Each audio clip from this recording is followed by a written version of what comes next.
邻居阳了后故意对着我家门把手咳嗽，我把他的所作所为发到公寓群里，大家都在骂他们一家。当晚他们儿子死了，邻居要让我偿命。小磊助手提醒您，门外有人停留。我拿起手机，调出门上的监控视频，隔壁的女人立在我家门前，她见左右无人，扯开口罩，对着我的门把手咳嗽了好几下，然后心满意足地离开了。我头发都要立起来了，立刻把这段视频转发到公寓群。staff 住户，我记得你阳了有3天了吧？你干的是人事吗？你知道恶意传播传染病是犯法的吗？微信名为李梅红的账号发了一长串语音，声音尖锐，用词粗俗不堪。你他妈的凭什么拍我？你他妈侵犯我肖像权了，知道吗？住我对门的邻居说话了 staff， 你这种行为影响的是整个4楼人的身体健康。李梅红的丈夫刘涛跳了出来，你们咳嗽能忍住啊？你们以为自己是谁呀？连别人咳嗽都要管，大号感冒而已，看你们那怕的死样，厉害就搬出去住，搬到高级小区住。他还嬉皮笑脸地说，早阳早好，我们这是在帮你们。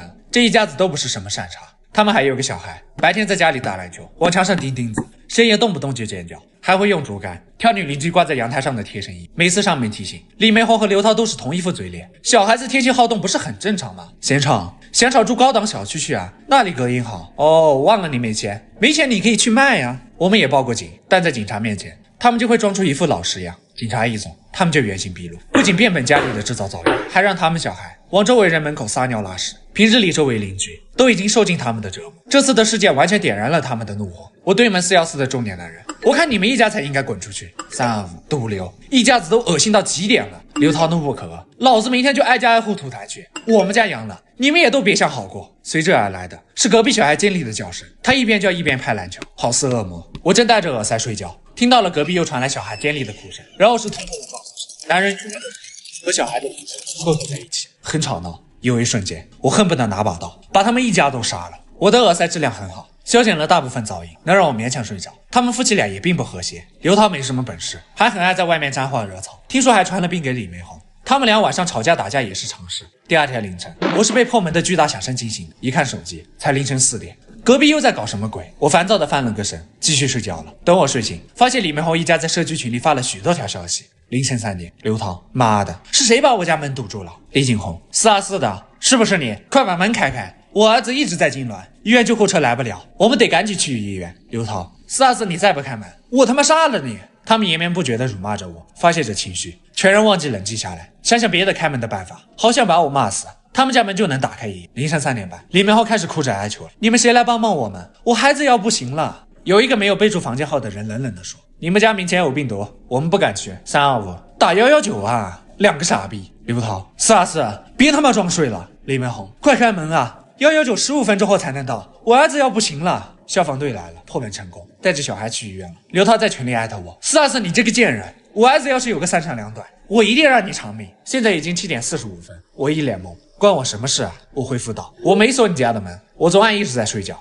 就没出过门。门外很安静，但我不敢开门，一是怕病毒，二是不知道隔壁会来门，怕他们两口子发疯伤害我。”我点开门口电子屏幕，发现摄像头不知道怎么了，什么也看不到。我透过猫眼往外看，刘涛突然出现在我门口，面部狰狞，犹如厉鬼。424，我儿子死了，他手里拿着一把明晃晃的尖刀。我试图解释，我很遗憾听到这个消息，但我的确没有堵你家的门。刘涛堵住猫眼，努力让声音听起来平静：“你先把门开开。”我不开，我将防盗链挂好。我没有堵你家门，你应该报警，让警察来调查这件事。把门开开！刘涛对着门拳打脚踢：“贱人，你现在把门开开，我给你一个痛快，不然我非给你拿个1000刀，再给你留口气，送你去喂狗。”我听得浑身发抖，拿出手机拨打了110。老旧的门摇摇欲坠，早知道我当时就应该咬咬牙，连门带锁全部都换了。424，我是警察，请开门，救星来了。我赶紧戴上口罩，冲到门口，手已经挨到门把手了。察觉到了不对劲，我看看猫眼，猫眼突然被刀刺穿，要不是我反应快退开了，尖刀会直接刺爆我的眼球，戳进脑子里。冷汗已经侵蚀了我的后背。就在我后怕之时，另一道中气十足的声音传来：“你干什么？”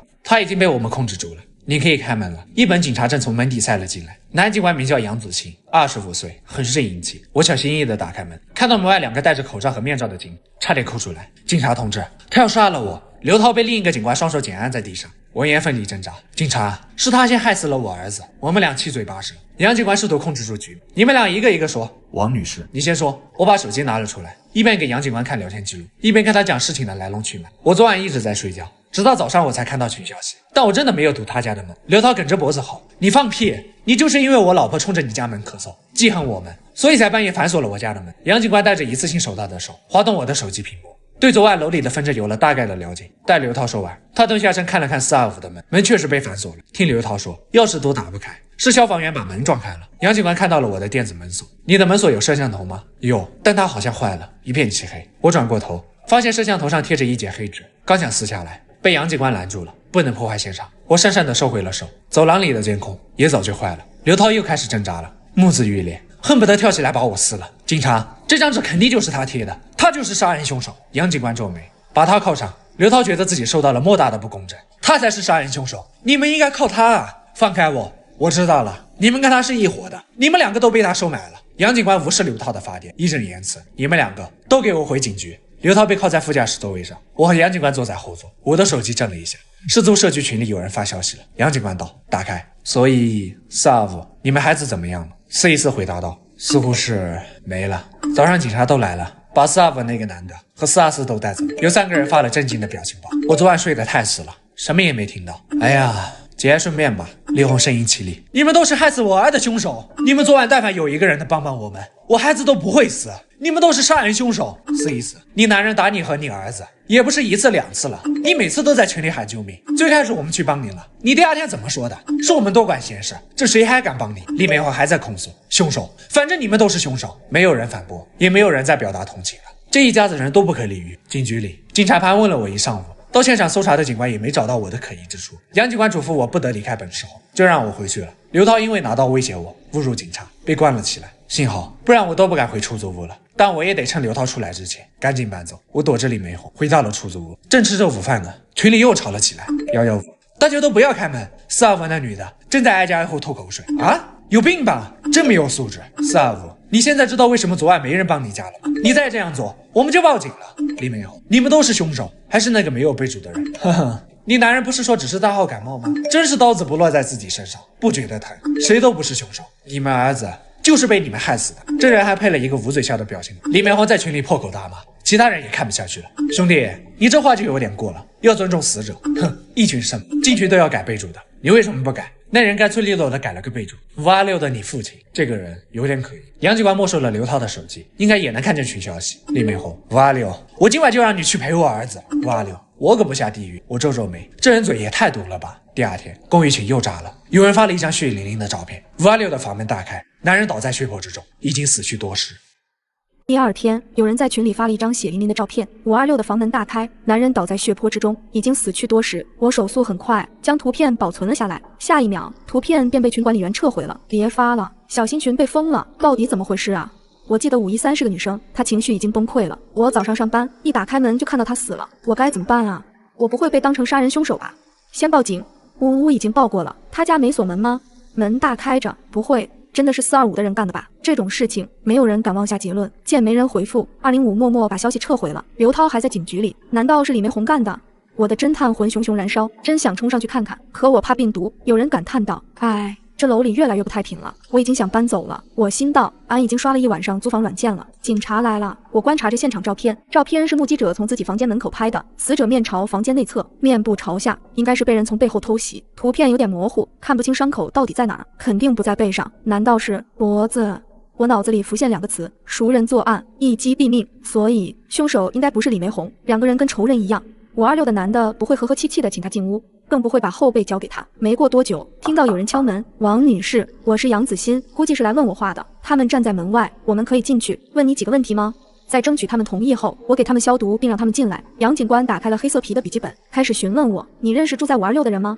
只在楼梯间打过照面，但是他刚搬来的时候，因为噪音问题，跟425一家发生过很多次冲突，好几次差点跟刘涛打起来。有报警吗？他没有，但我偷偷报过，都没能有效解决。昨晚你有看到或者听到什么反常的动静吗？其实昨天晚上526的人来找过我。杨警官抬头看了我一眼，眼神变得犀利了一些，详细说说。大概是8点多，我正在工作，听到有人敲门，我看监控，发现是一个男的，他说他住526，让我打开门，想跟我说点事。我一个女生，哪敢给他开门啊？他还没戴口罩，太不自觉了。我就让他在门外说，他非要进来，我就不搭理他了。他见我不理他了，骂了我2句，去敲我对面的门了。但我对门那时好像还没回来。杨警官在本子上写了一会儿，问我可以看看你的监控吗？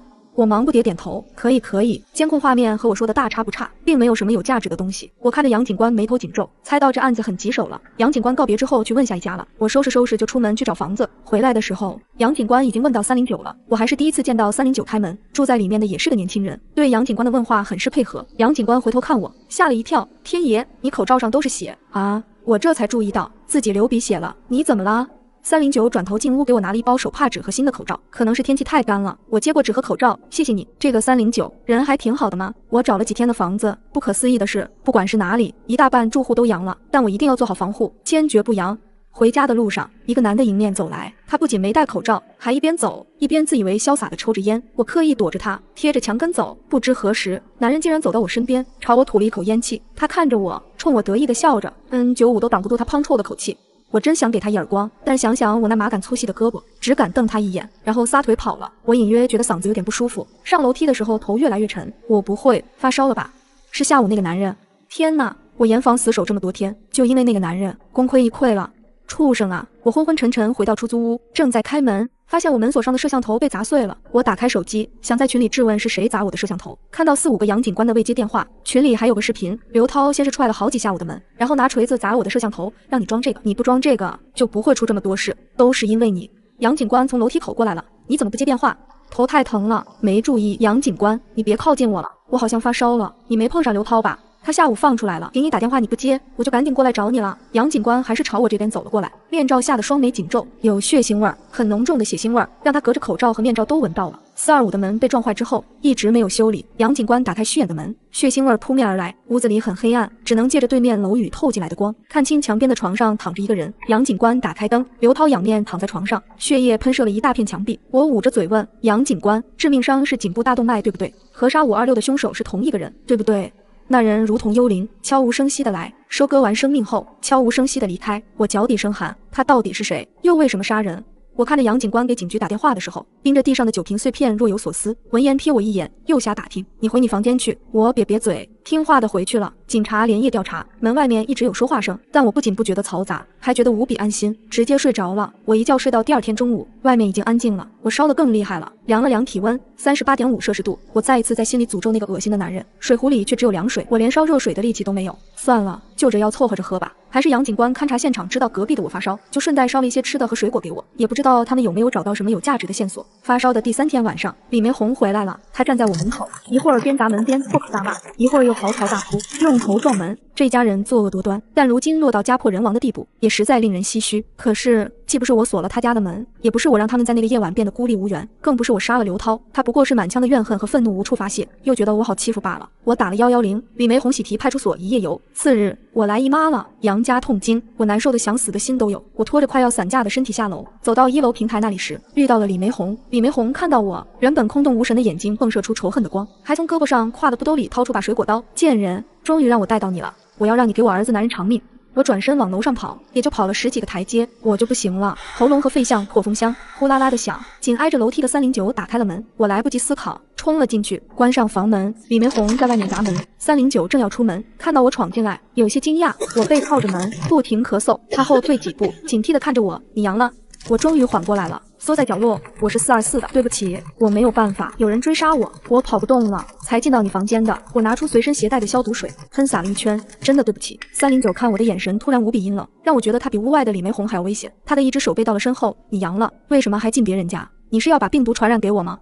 门外传来救星的声音，李梅红，你在干什么？你在警局闹完，回来还闹，你是真想被关个10天半月，让你儿子丈夫后事都没人料理吗？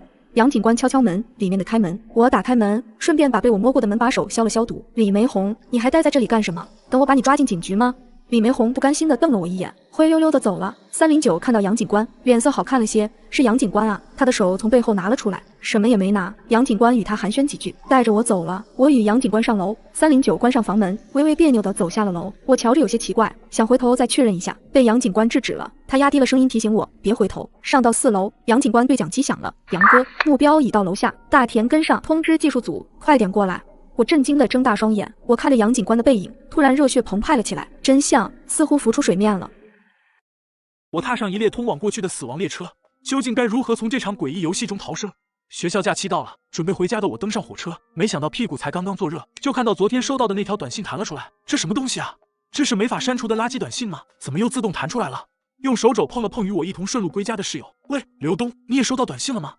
收到了。刘东打开短信，扬了扬手机，表示自己的情况和我相同。这介绍里说和鬼一起玩，真的还是假的？喂，你看，这里面说有鬼，无所谓，我会出手。刘东笑了，当然，前提是女鬼，长成什么样不重要，身材差不多就可。我们你一言我一语的扯了一会，声音越来越小，最终非常默契的同时闭上了嘴，因为车厢里的气氛有点奇怪，甚至可以说是反常。按照常理来说，学校假日是乘车的高峰期，我每次上车前后都挤得不成样子，之后的路程也会非常吵，男女老少的声音一个不少。可这次的情况却完全相反，安静的怪异。我打量了一下四周，脸上的笑容逐渐消失。此刻车厢内稀稀拉拉的乘客差不多也就10几个人，车座都没有坐满。意识到怪异，刘东率先问道：“我们俩有没有上错车？”“肯定没有，都坐过多少次了？”我给予肯定的回答，下意识的抬头看了看车厢上的数字，后半句话就憋了回去。130号，我们现在所处的车厢是整个列车的第130节。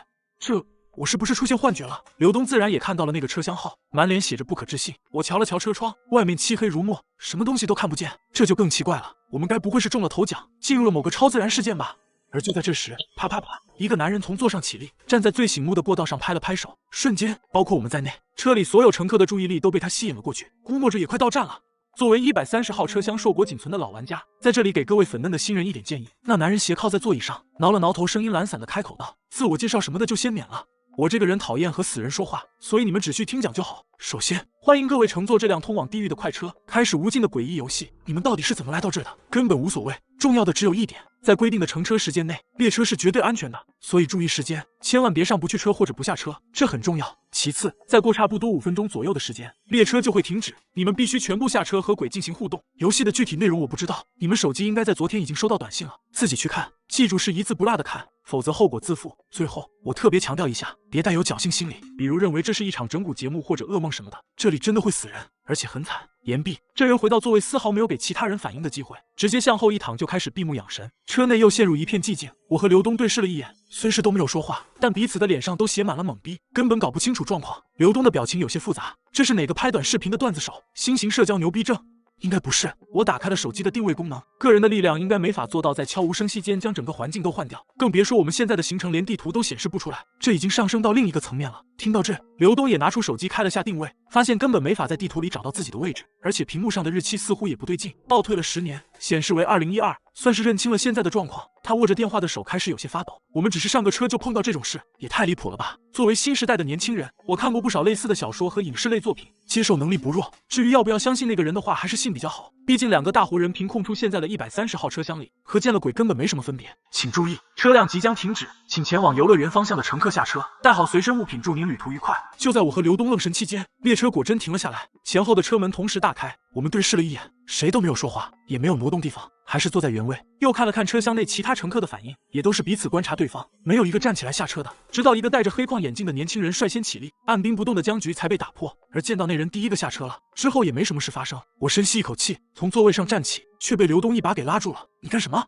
坐在这里也不是办法，我解释道，这根本不是之前那辆车，我们就算留在里面，也不知道会被送去哪，那还不如按照游戏的指示来行动，说不定事情还会有转机。可是，一旦下车，我们就连选择的机会都没有了呀。刘东回道，这车到时候要是不回来，我们该怎么办？我刚想说些什么，列车内突然响起了刺耳的警报，警告，警告，检测到身份未被辨识的乘客。几乎是同时，就在车厢里，一个女人忽然腾空而起，发出啊的一声惨叫，就像是被什么看不见的东西给提了起来，随后整个人开始像拧干的抹布一样翻卷。等其他人注意到这边的情况时，他已彻底失去声响，变成了一条人肉麻花。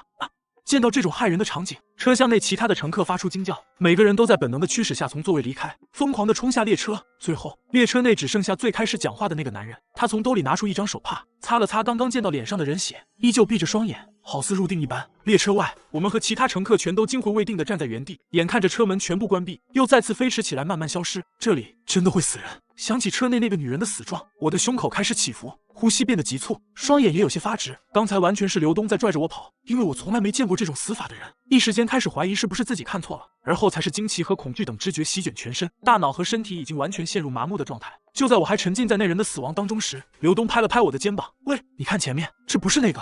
喂，你看前面，这不是那个。刘东拍了拍我的肩膀，首先映入眼帘的是黑夜，抬头看去，天空中没有月亮，到处都是黑暗，唯一存在的标志物是前方那块巨大的招牌，由5颜6色的霓虹灯串联，组成了歪歪扭扭的4个大字：欢乐王国。借助那微弱的灯光，依稀还可以看见招牌下是一扇关闭的铁门，旁边还有窗口，墙上写着售票处。这不是那家死了好多人的游乐园吗？我一眼就认了出来，这家名为欢乐王国的游乐园已经建了不少年头，后来屡屡出现因为游乐设施故障而意外死亡的事件。在10年前的某个时间，这地方就已经彻底废弃了。这不可能，我们居然回到了10年前。很快我意识到了什么，几分不可置信的拿起手机，上面的日期时间显示是2012年5月6日。这家游乐园早就不应该存在了，我们这些人居然回到了过去，回到了游乐园还存在的某一天。喂，星辰，我们该怎么办？环视四周，刘东感受到了这里异样的环境氛围，不自觉地咽了一口唾沫。我也不知道，暂且先打个电话看看吧。稍微平复了一下情绪，又用手机按了个号码，想要拨打求救电话，却发现根本打不出去。又看了看其他人的反应，除了之前带头下车的那人在观察售票处以外，其他乘客都和我们一样在摆弄手机，似乎在尝试着和外界进行联系。而就在我们这些乘客出现后，整个游乐场似乎活了过来，木马开始了旋转，摩天轮嗡嗡作响，机械运转的声音不绝于耳，场内的数种游乐设施随之一同苏醒。广播喇叭里开始播放音乐，伴随着人声。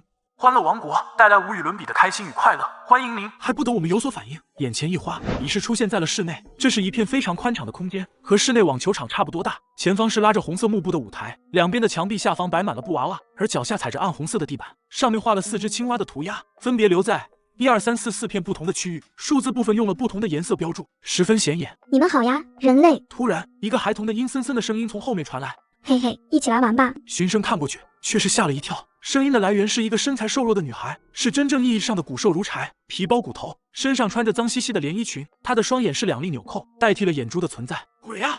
见到她的尊容，人群中有几个胆子小的乘客当下腿就软了，一屁股坐在地上。一起来玩吧，我已经迫不及待了，赶紧开始吧。而那个女孩，或者说是鬼，僵硬的笑着，嘴边淌出的口水滴到了裙子上。我来告诉你们规则，然后大家一起玩啊！嘿，鬼擦了擦嘴边的口水，讲述了游戏内容。游戏的名称为抓青蛙，人类扮演青蛙，鬼来抓。共有3条游戏规则。规则1：整局游戏在限定的地界内进行，也就是4个画有青蛙图案的所在地，被称为池塘。所有青蛙都不允许离开由1、2、3、4组成的池塘区域。规则2：青蛙在鬼唱歌时可以进行跳跃。规则3：鬼每次只在一个地点内抓一只青蛙，猜猜他会选择哪个池塘？等他说完游戏的规则后，没有人感觉到一点童趣，反而是一股凉意涌上心头。我们现在是青蛙，那么被抓后会发生什么？还不等众人有所反应，鬼女孩的声调突然变高，似乎兴奋了起来。那我们现在就开始玩吧。嘿，是岸上的青蛙吗？她的歌喉沙哑，像是坏掉的收音机，唱着不明所以的句子。而就在第一个句子的尾音结束时，鬼女孩那2粒纽扣的眼睛一转，看向了我所在的方向。嘿嘿，我要抓青蛙啦！诡异列车居然将我们带入10年前的死亡游乐园，而游戏的第一关是抓青蛙，这是什么破游戏？我们该如何才能逃生？接上文，嘿嘿，我要抓青蛙啦！他笑得很开心，抬起那骨瘦如柴的双手，以一个谁都没有反应过来的速度抻掌，一把就抓住了刘东的肩膀。哎！看到那双抓住自己的手，刘东愣了一下，似乎还没意识到发生了什么。而后，鬼的脖子也像蛇一样甩出，悬在半空，嘴从2颊裂开，整张血盆大口如同黑洞，咔嚓一声就咬下了刘东的上半身，温热的鲜血四溅。这一切都发生在电光火石之间。等到众人反应过来时，鬼已经恢复了原状，用手抹了抹嘴，表情中带有几分嫌弃。好难吃啊，小青蛙！刘东看着西月同学仅剩的下半身跪倒在地上，我发出了惊恐的大叫。而游戏并未因为一个人的死亡而停止，他又抹了抹嘴，脸上的笑容依旧。还是好饿呀，我们继续玩吧。嘿，这次所有人都见识到了青蛙被抓住的下场。某个距离刘东最近的人似乎疯了，空气中的血腥味已经让他失去理智，于是将刚才的规则忘到了九霄云外，脑中只有一个字，那就是逃。他开始狂奔，可就在他前脚踏出池塘的白线时，女孩的一双鬼手已至，将他抓住。同样的场景再次发生。好吃，小青蛙笑得非常开心，哈哈哈哈！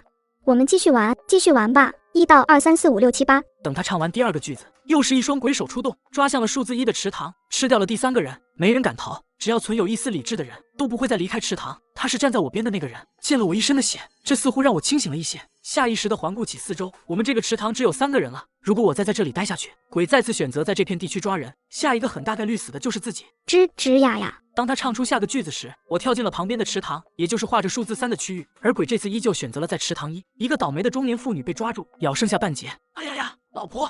他旁边的中年人发出痛哭，又很快由悲伤转变为愤怒，双眼血红的朝那鬼冲了过去。结局如出一辙，鬼张开了巨口，男人挥洒出满地的热血，他发出欢快又沙哑的笑声。嘿嘿，好吃，小青蛙好吃，继续玩吧。1、2、3、4、5、6、7呀！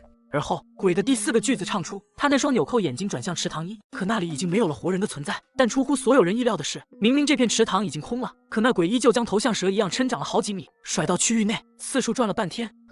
没有小青蛙了吗？没有小青蛙了吗？没有找到猎物，鬼的头归复了原位，没再发出笑声，低声一语着，似乎非常不快。好生气呀，再来吧。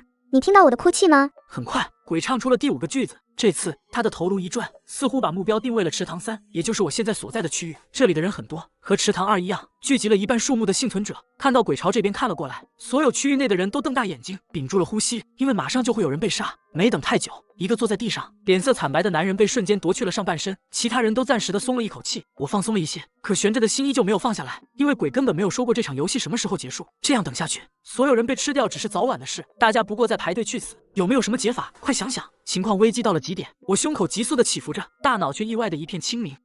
一定会存在解法的。列车上的那个人说过，和鬼互动而赢取点数，既然是赢，那么一定是建立在人可以活下来的基础上才能获胜。是什么？有什么方法可以战胜鬼？人类真的可以赢过这种东西吗？你以后洗澡注意点，把门窗都关好。我刚从浴室出来，正用毛巾擦头发，就收到了同事发过来的消息，以及一张照片。什么玩意儿？没头没尾的，什么意思？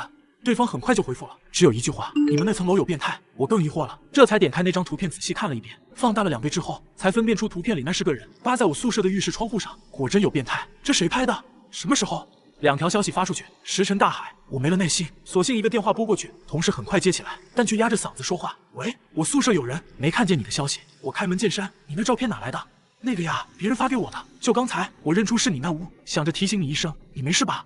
能有什么事？老子一个男的也是。同事沉默了一会，才接着说：不过我是真没想到，这年头连男的都不安全了，你要小心啊。电话挂断，我又把那张照片看了好几遍，虽然画质渣，但依旧能看出是一个男人，就站在阳台边缘，探头往浴室窗户里看，可不就是在偷窥？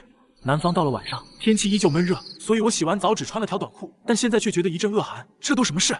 哪个狗日的敢扒人窗户？别叫老子抓住！我把图片放大，可拍的实在模糊，又是个背影，根本分辨不出画面里的人是谁。除了一肚子火气之外，什么也没发现。我随手找了件短袖套上，完事还是觉得不舒服，又翻出一条长裤换了，烦躁的往床上一躺，脑子里还是绕不开这件事，只能打开手机看球赛。本想转移注意力，却忽然想起一件事：我半个月前才入职，当时因为宿舍分配出问题，还住了3天酒店，是物业管理那头出的错，把206和602的钥匙弄混了。原本该住在2楼的女同事错拿了我的钥匙，那姑娘比我早到1周，叫王希。她拿了钥匙之后问都没问，发现2楼206房门打不开，就直接循着钥匙上的编号，提着行李上了6楼。还是等我到公司入职去找物业，这才知道闹了乌龙。可公司那边的登记不好更改，水电费结算都跟工资卡绑着，重新修改太麻烦，最好我俩之间调换。我看他一个人不方便，就主动帮他搬家，从6楼换到2楼，一来二去也熟了起来。那么问题来了，有没有可能我俩换了房间，可那个偷窥的人却不知道？他跟往常一样听到水声过来扒浴室窗户，却没想到里面换了人。毕竟他那熟络的姿势，恐怕也不是第一次。我越想越觉得有可能，腾地一下从床上坐了起来。真是个人渣！没想到公司宿舍还住着这种人。我拿起手机，本打算把这件事告诉王希，可转念想想又怕吓到他，不知道该怎么说。正纠结着，电话响了，我看到来电提示，确实一愣，是王希打来的。他难道知道了什么？我犹豫着接起电话，喂。对面的人立刻出声：李平，我也不想麻烦你，但你能不能过来一趟？刚刚有人在敲我的门，特别大声，我不敢开门。他声音发抖，带了哭腔。我皱眉，立刻联想了到那个动作猥琐的偷窥男。你别开门，就在房间里等着，我这就下楼。也来不及换衣服，踩着拖鞋就出了门，用最快的速度往2楼跑。声控灯亮了一路，可拐进2楼楼道之后，却发现根本没人。206门口也空空如也，难道是走了？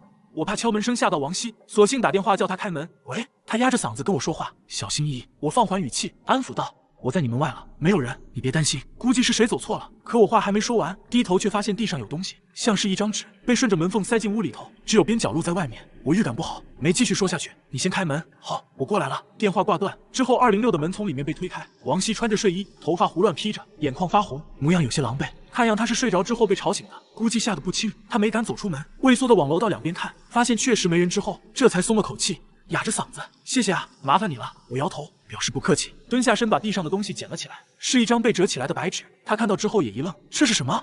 不是你的？他摇头，不是，是不是风吹进来的？这几天风大。我没说话，低头展开了手上的纸条，发现最里边那一面歪歪扭扭的写着一行字：妹妹搬家了呀。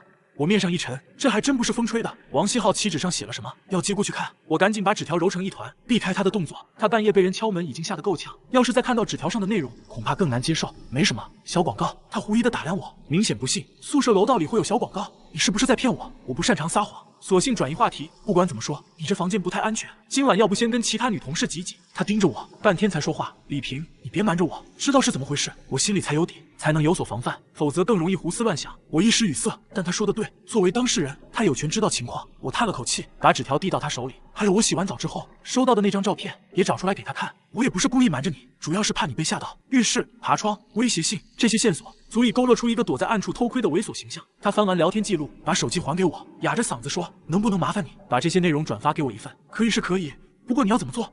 当然是抓到他。这个人敢这样，肯定不是第一次做这种事，不能就这么放着。因为颤抖，他说话都磕磕巴巴的，但我听懂了。6楼不算高层，但也在半空，一旦摔下去，就算不死也会残废。在没有任何保护措施的情况下，这人就敢冒着这样的风险扒窗偷窥，说明他的猥琐变态已经到了不要命的程度。王希死死攥着那张纸条，苍白的脸上没有一点血色。我叹了口气，劝说：“你先别怕，肯定能抓到那个人，别太担心。”可这不是废话吗？发生这种事，她一个女孩怎么能不怕？我收了声，盯着照片里那个猥琐的背影，攒了满肚子脏话。电话忽然响了，